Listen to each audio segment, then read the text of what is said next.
MP to all cars. Armed robbery on security vehicle Juliet, now. 4 to MP. 4 men. Off watch. Zulu 1 to MP. Disturbance in High Street. Gang of youths MP fighting to with Golf, knives. 1-1. Request assistance, over. Suspects on premises now. Here you are. Your coffee and your change. Thanks. Now, what do we have this morning? I've been going through our files, and what we have is the same as we had last week, and the week before, and the week before that. Look, Dave, the backlog is piling up. Right, let's have a look. Yeah, I see. Well, let me tell you, the only way we'll ever clean up all complaints of crime is to be standing next to Chummy when he's nicking the stuff. We just try and keep our heads above water, that's all. What's next? 5 new ones. An old lady's home done, some furniture taken. Let's see. No, correction. A residential home for elderly gentlewomen was done. Taken a Jacobean oak chest and 2 Jacobean high-back chairs. That is antique furniture of high value. You know, this bloke's going a bit too far. You know him? Yeah, but knowing him and catching him are 2 different things. His name is Owen, and he's as fast as a ferret. Right, what else? CID, Sergeant Brook. Yeah? Where? Right away. Max, finish your coffee. We're off. Jim. I'm busy. Drop it. We have a shout. Come on, move it. Where to? Corner of Morton Street and Davis Street. A bank. What's happened? A hold-up. Shotguns and ammonia. Come on, move it. Let's have the siren. We might just get there in time.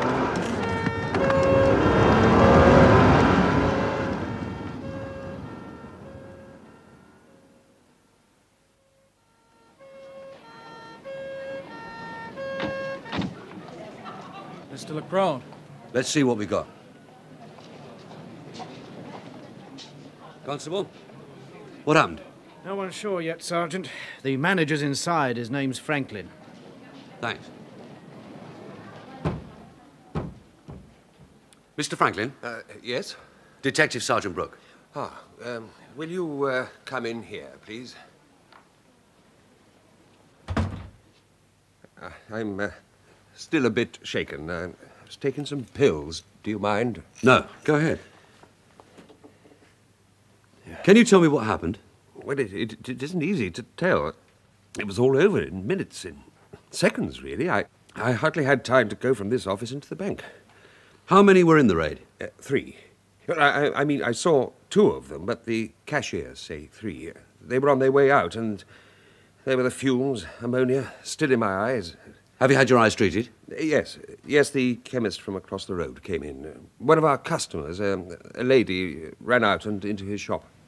Max, over to the chemist's, a witness before we lose her. Right. I'm sorry, Sergeant. It's been such a shock. Guns and all that ammonia. I feel better now. Will you tell me exactly what you saw? I saw almost nothing at all. It was so quick. 2 men leaving my bank, both with guns, and one carrying a bag. They hit a man over the head with the guns. Perhaps Miss Reese can tell you more. Miss Reese, please. You see, some of the staff had gone to lunch. Only 2 girls on the counter. Here she is. Miss Reese, this is Sergeant Brook. Miss Reese, can you tell me what happened, how it happened, and when it happened? Yes. It happened at exactly 12:30. There were 5 customers in the bank, so 3 of them were waiting. When the door opened, a man walked in with a blue woolen hood over his face and with a gun. Have you any idea of his age? Oh, I'd say he was a young man. In fact, I know he was a young man by the way he leapt straight up onto the counter. He pointed his gun at the customers and said, "Turn around and face the wall." Then he shouted, "Turn." So I turned to face the wall, and he said, "Not you, miss." He handed me a canvas bag and said, "Fill it." And so I began putting the money from our cash till into the bag. It's instructions from our head office. The girls are told not to resist armed men. You understand? Yes, I understand. Go on, Miss Reese. Well, then I saw a second man come in with a gun. He stood by the window looking out. And then a third man came in who also had a mask on, and he stood by the door and began to spray ammonia into the air with a thing like a flick gun. Made us cough. And then I saw this woman. She'd been at a desk writing a cheque, and I thought she'd fainted. But she rose and ran out. She was hysterical, shouting, "Murder! Murder! It's a bank raid!" They let her run out?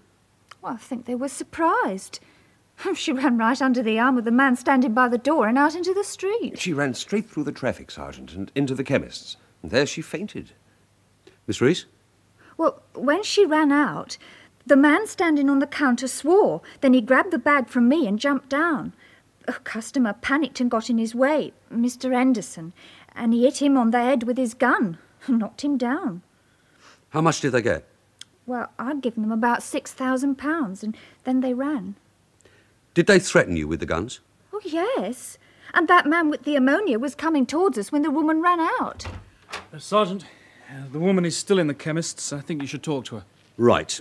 You stay here and talk to Miss Reese and Mr. Franklin. Get descriptions of the 3 men and names and addresses of the customers. Where's Harrison? He's collecting witnesses in the street. The woman's name is Miller, Mrs. Dorothy Miller. Mrs. Miller? Yes? Do you feel like talking to me?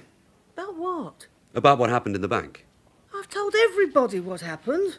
The policeman, the chemist. Will you tell me? All of it, from the start. Yes, please. Well, I went into the bank to get some money. £20, that was all. The counter was busy, so I sat down to fill in the form, and this man came in. I didn't really see him, except pushing past me. Then he jumped, that's what I saw. Jumped right up onto the counter, like a circus acrobat. So I looked up at him, and he had a mask on, and a gun. And he said, all turn and face the wall. And did you turn to the wall? No. Why not? Well, I didn't know it was a raid, did I? Not at that time. I mean, the ones in the paper, they say, this is a raid. They didn't say that, so I just watched. Then this other man came in with a mask and a gun, and he went to the window and looked out over the screen, just like in the films. So I thought it was for the telly, making a film for the telly. Because they were so very quiet, and the girl in the bank wasn't frightened or anything, just putting the money in his bag. Then the man came in with the poison gas. With poison gas? He had a real mask on, and he was squirting it at me, so I knew it wasn't telly, and I ran out. They might have shot you, Mrs. Miller. They were gassing me already. You shouted something. No. They say you were shouting, murder, murder, it's a bank raid. Well, it was, wasn't it? Yes, Mrs. Miller, it was. Thank you. When you feel better, you can go home, and we'll get in touch with you again. Thank you.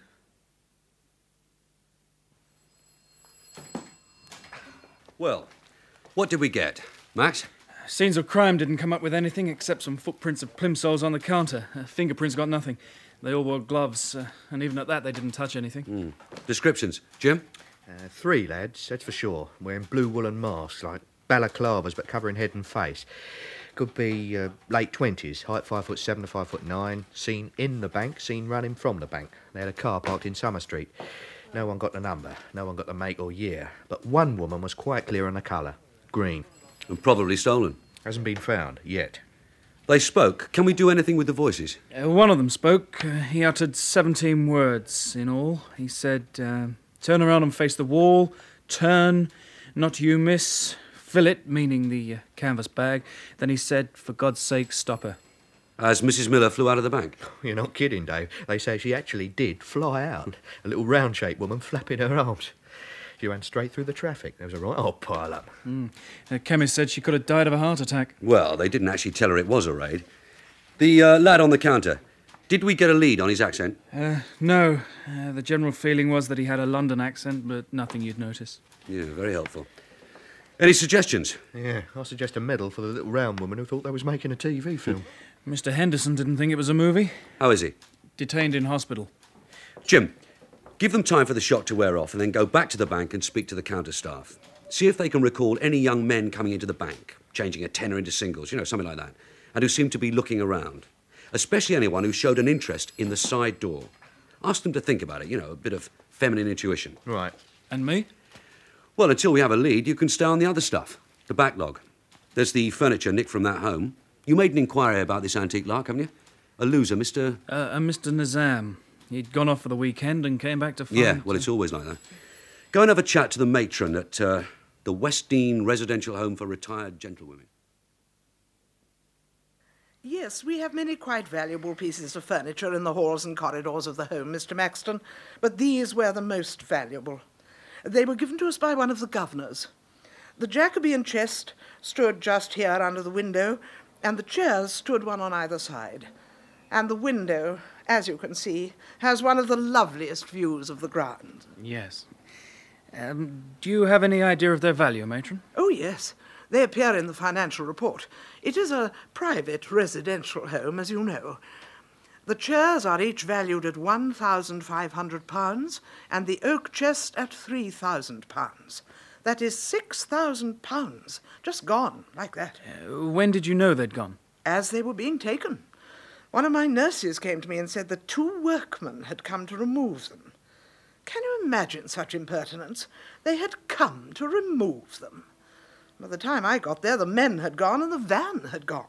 Can you describe the men? Well, a nurse may be able to. She told me they were 2 men in overalls and white aprons who presented themselves as a foreman and an assistant. And when she spoke to them, the foreman showed her a worksheet with the 3 articles fully described, a signed authority for their removal, and even the time when they had to be called for. Had any authority been given for their removal? Oh, of course not. I phoned the governor who donated them. He is Sir George Fenner. He had given no such authority. I then phoned the police. Had anyone inquired about the articles before the theft? Phone calls or visits? Well, we have many visitors to the home, Mr. Maxton, but not, I am pleased to say, visitors of that class. Removal men. Do you wish to see the nurse who spoke to them? Yes, please.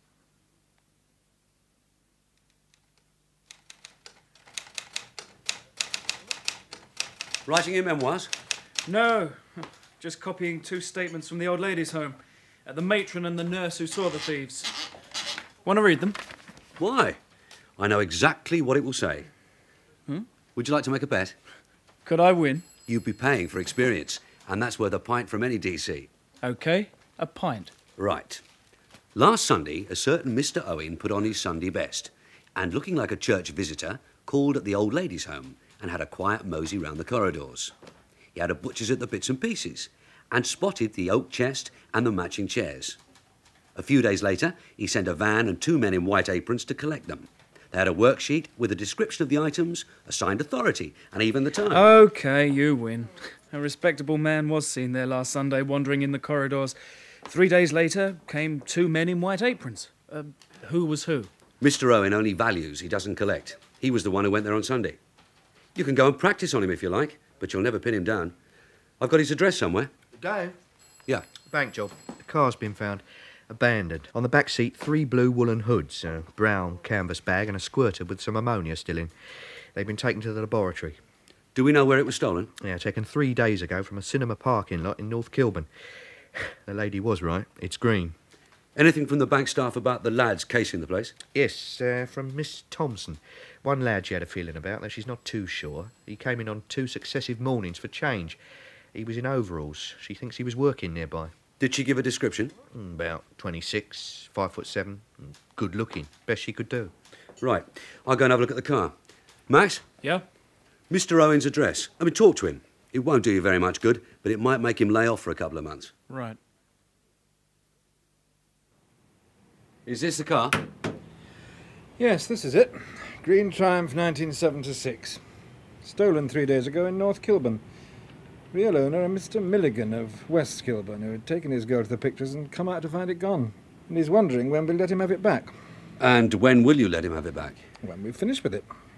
Oh, by the way, no prints of any kind, not even Mr. Milligan's.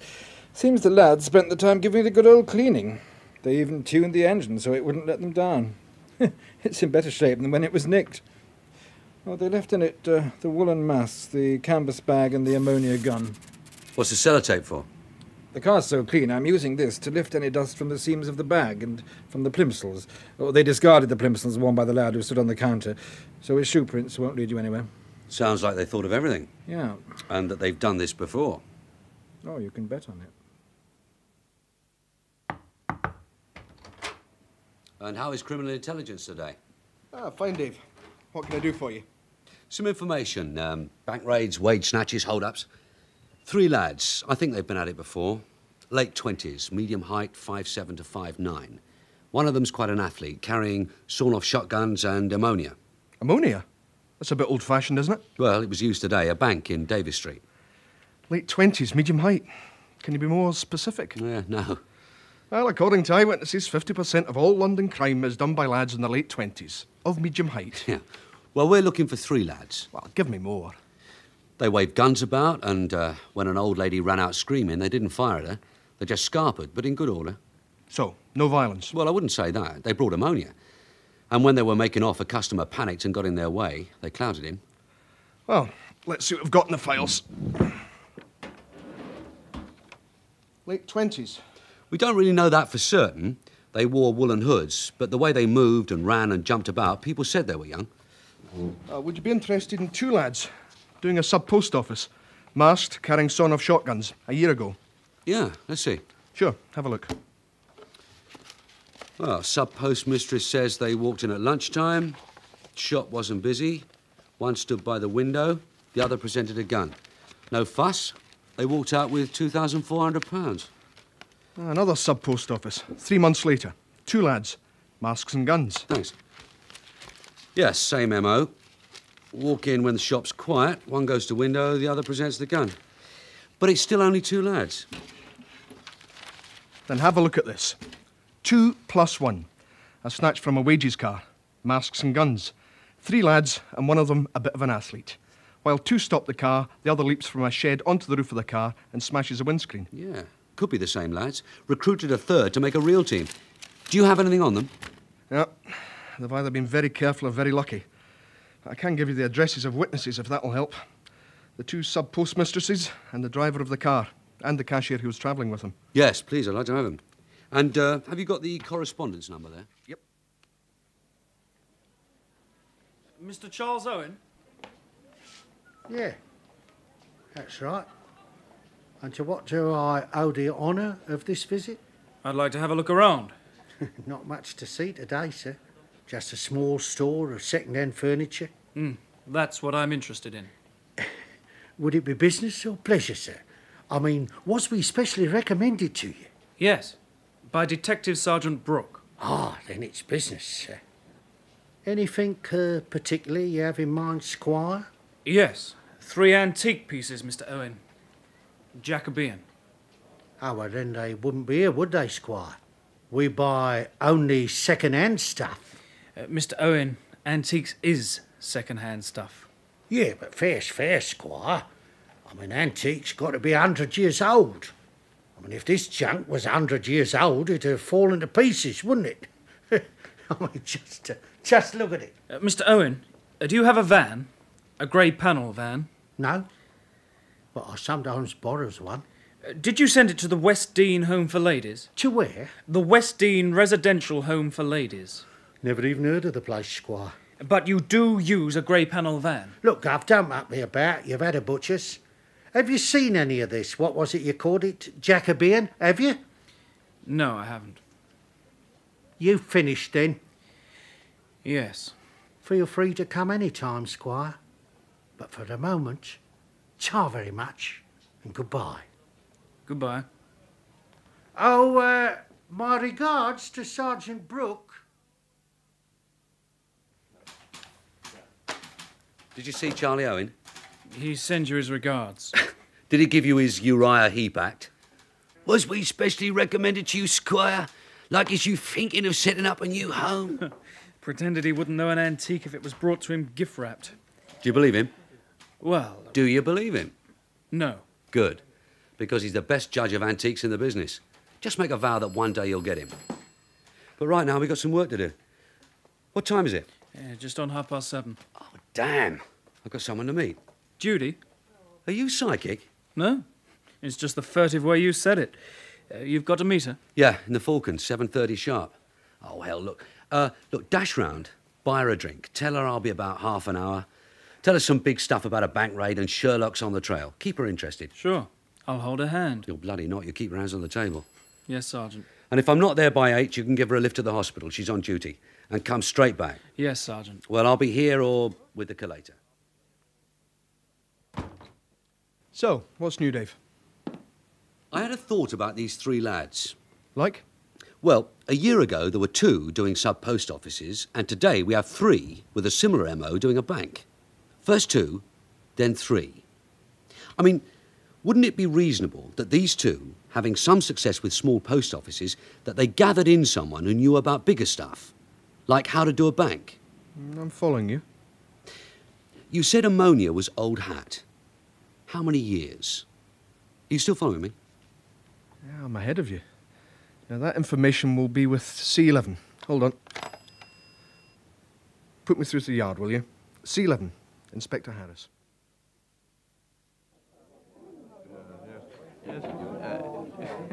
Hello, Judy. Hello, Max. Where's Dave? He's on his way. Sent me ahead to buy you a drink. Which means he doesn't think he'll make it. Oh, he'll make it all right. What will you drink? Well, if he makes it, we'll wait until he comes. Sit down, Max, and talk to me. Sure. He's on today's bank raid, and there are a few loose ends he has to take care of. All right. Let's talk about you. And the job. And Dave. How about you and Dave? Oh, Dave and I are all right. You were sent to keep me interested, Max. Yeah. So? About the job? I'm not quite sure. But you like it? Oh, I like it. Yeah, I really like it. But, well, I make too many mistakes. I mean, I would make too many mistakes if it wasn't for Dave. And I don't know if I'll ever sort out all the paperwork. Will you stick it? I don't know. Do you have a girl? No. Did you have a girl? Yes, but she couldn't stand the long hours. No one can stand the long hours. No one but a wife. I think you're right. I'll have that drink, Max. Hey, you are, Dave. C11's done rather well by you. Oh? Well, it's wonderful what you can do when you keep a note of trivia. Who meets who, where they drink, what they do, where they live. Well, going in height and probable age, give or take a year or two, they've been through all the raiders and associates who used to use noxious gases, and they've come up with one who should interest you. Graham Thorpe. Know him? No. He's 5'7", which fits. He's 36, which is not quite in your age range, but he's not the one that did the jumping about. Now, he's the brother of Terry Thorpe, who's got some heavy form in bank raids. Well, the younger brother hasn't quite made it yet, but he has been seen recently hanging about with a couple of younger lads in Camden Town, and the two younger ones fit your book. And Tommy Thorpe used to live in Kilburn, where the car was pinched. Do you need any more coincidences? Yeah. Does he have any form? Yeah, for stealing cars. I have a place where he hangs out in the evening, where he sometimes meets the two other lads, and I've got an address for him. Can I use your phone? Sure. CID room, DC Harrison. Hello. Jim, this is Dave. How many are up there? There's 4 here at the moment and 2 up in the canteen. What's it about? The bank job. I have a pub and an address that needs visiting. Get the 6 lined up. Sure, and I'll try and raise Max. No, don't bother about Max. Just get the 6 and a couple of cars, and tell Mr. Roach I'm on my way to see him.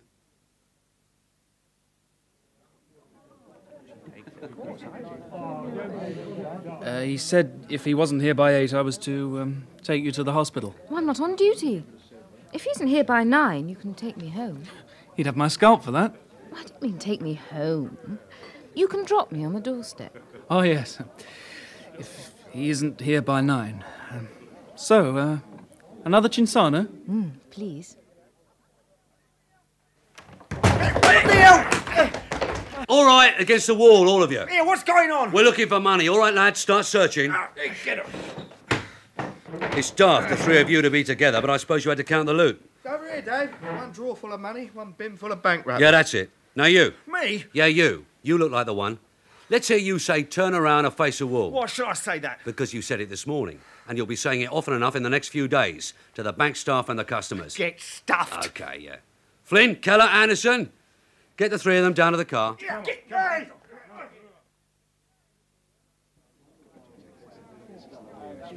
It's now 10 o'clock. Do I take you home? Oh, too late, Max. Here he comes with Jim. Hello, love. Sorry I'm late.